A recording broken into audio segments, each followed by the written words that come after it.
ഷഫീഖ്, സുനിൽ പറഞ്ഞതനുസരിച്ച് രണ്ടാമത്തെ ഒരു സാധ്യത രാഹുൽ ഇപ്പോൾ ഓൾറെഡി കസ്റ്റഡിയിലായി കാണും.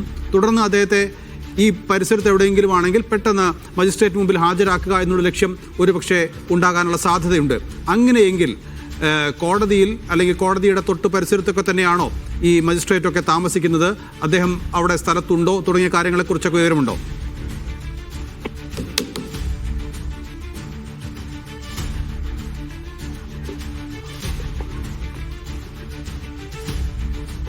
ഷഫീഖ്, കേൾക്കാമോ?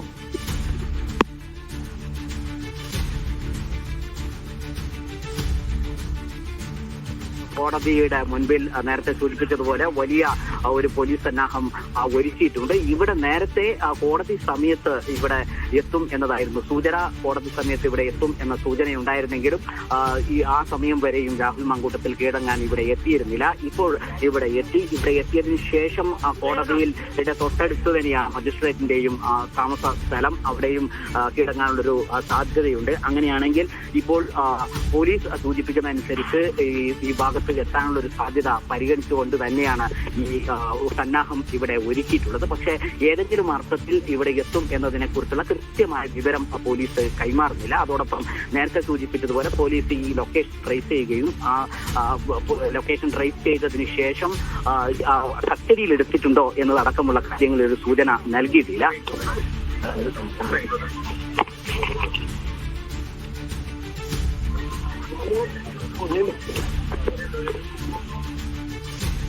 കാസർഗോഡ് ഹോസ്ദുർഗ് കോടതി പരിസരത്താണ് ഇപ്പോൾ ഷഫീഖ് നസ്റുള്ള ഉള്ളത്. അവിടെ വലിയ പോലീസ് സന്നാഹമുണ്ട്, ആളുകളും തമ്പടിച്ചിട്ടുണ്ട്, മാധ്യമപ്രവർത്തകരുമുണ്ട്. രാഹുൽ മാങ്കൂട്ടത്തിൽ ഇന്ന് ഈ കോടതിയിലോ അല്ലെങ്കിൽ മജിസ്ട്രേറ്റ് മുമ്പിലോ കീഴടങ്ങുമോ എന്നാണ് എല്ലാവരും ഉറ്റുനോക്കുന്നത്. അതിനുള്ള സൂചനകളാണ് ഇപ്പോൾ ലഭിച്ചുകൊണ്ടിരിക്കുന്നത്. പക്ഷേ അവിടെ പ്രതിഷേധവുമായി BJP വരെ രംഗത്തെത്തിയതും നമ്മൾ കാണാം. ഒരുപക്ഷെ ആ പ്രതിഷേധം കണക്കിലെടുത്തുകൂടിയാകാം ഒരുപക്ഷെ പോലീസ് സംഘം എത്തിയത് എന്നും മനസ്സിലാക്കുന്നു. ഏതായാലും ഇത് സംബന്ധിച്ച് വിവരങ്ങൾ ഇപ്പോഴും അന്വേഷണ സംഘം ആർക്കും നൽകുന്നില്ല, പുറത്തുവിടുന്നില്ല. രാഹുൽ മാങ്കൂട്ടത്തിലിനെ എപ്പോൾ പിടികൂടുമെന്നോ അഥവാ പിടികൂടിയിട്ടുണ്ടോ എന്നോ കൃത്യമായ വിവരങ്ങൾ ഇപ്പോഴും ലഭ്യമല്ല. ഹോസ്ദുർഗ് കോടതി പരിസരത്ത് പോലീസ് തമ്പടിച്ചിരിക്കുന്നു എന്നുള്ള വിവരം മാത്രമേ നമുക്ക് ഇപ്പോൾ പ്രേക്ഷകർക്ക് നൽകാൻ സാധിക്കുന്നുള്ളൂ.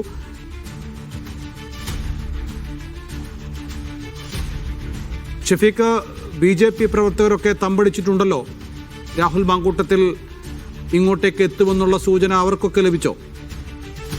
പോലീസ് സന്നാഹം വർദ്ധിച്ചതോടുകൂടി കീഴടങ്ങാനുള്ള ഒരു സാധ്യത പരിഗണിച്ചാണ് BJP ഉൾപ്പെടെയുള്ള പാർട്ടികളുടെ പ്രതിഷേധവുമായി ഇവിടെ എത്തിയത്. BJP പ്രവർത്തകർ അവരുടെ കൊടിയുമായി ഇവിടെ കോടതി സമുച്ചയത്തിന് മുൻപിൽ തമ്പടിക്കുന്നുണ്ട്. രാഹുൽ മാങ്കൂട്ടം ഇവിടെ എത്തുകയാണെങ്കിൽ പ്രതിഷേധിക്കണം എന്നാണ് BJP പ്രവർത്തകർ ഇവിടെ എത്തിയപ്പോൾ സൂചിപ്പിച്ചത്. BJP പ്രവർത്തകരുടെ പ്രതിഷേധമുണ്ടാവും. അവർ ഇവിടെ BJP പ്രവർത്തകർ ഇവിടെ എത്തിയിട്ടുണ്ട്. മറ്റു സംഘടനകളുടെ ആളുകളും പ്രതിഷേധവുമായി എത്താനുള്ള സാധ്യതയുണ്ട്. ഇതൊക്കെ പരിഗണിച്ചാണ് കൂടുതൽ പോലീസ് സന്നാഹം ഈ ഭാഗങ്ങളിലേക്ക് എത്തുന്നത്. സുരക്ഷ ഒരുക്കണം. അതോടൊപ്പം തന്നെ രാഹുൽ മാങ്കൂട്ടത്തിൽ ഇവിടെ കീഴടങ്ങാൻ എത്തുകയാണെങ്കിൽ കസ്റ്റഡിയിലെടുക്കണം. ഈ രൂപത്തിൽ വലിയ ഒരു സന്നാഹം പോലീസ് ഇവിടെ ഒരുക്കുന്നു എന്നതാണ് ഏറ്റവും പ്രധാനപ്പെട്ട ഒരു കാര്യം. നേരത്തെ സൂചിപ്പിച്ചതുപോലെ കോടതി സമയം അവസാനിക്കുന്നത് വരെ ഇവിടെ ആളുകൾ രാഹുൽ മാങ്കൂട്ടത്തിൽ കീഴടങ്ങും എന്നൊരു സാധ്യത പറഞ്ഞിരുന്നു. എന്നാൽ അത്തരം ഒരു സാധ്യത ഉണ്ടായിരുന്നില്ല.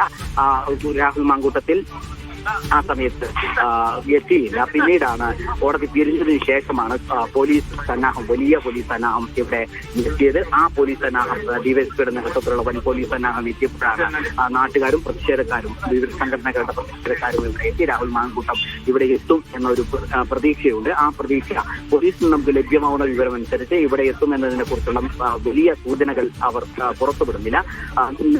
അവർ എത്താനുള്ള സാധ്യതകൾ കൊണ്ട് പോലീസ് സന്നാഹം ഇവിടെ ഒരുക്കിയതാണ് എന്ന സൂചിയാണ് നൽകിയിട്ടുള്ളത്. അതോടൊപ്പം മറ്റേതെങ്കിലും ഒരു സ്ഥലത്ത് സുള്ളിയ എന്ന് പറയുന്ന നേരത്തെ സൂചിപ്പിച്ചു കർണാടകയോട് ചേർന്ന കേരളത്തിന്റെ ഒരു പ്രദേശമാണ്. ഈ ഒരു ഭാഗത്ത് എത്താനുള്ള ഒരു സാധ്യതയുണ്ട്. എന്നാൽ അവിടെ നിന്ന് വരുന്ന വഴിയിൽ എവിടെയെങ്കിലും പോലീസിന്റെ കസ്റ്റഡിയിലുണ്ടോ എന്നതടക്കമുള്ള കാര്യങ്ങളിൽ ഒരു വ്യക്തത വന്നിട്ടില്ല. അത്തരം കാര്യങ്ങളിലും പോലീസ് ഒരു സ്ഥിരീകരണം നടത്തി.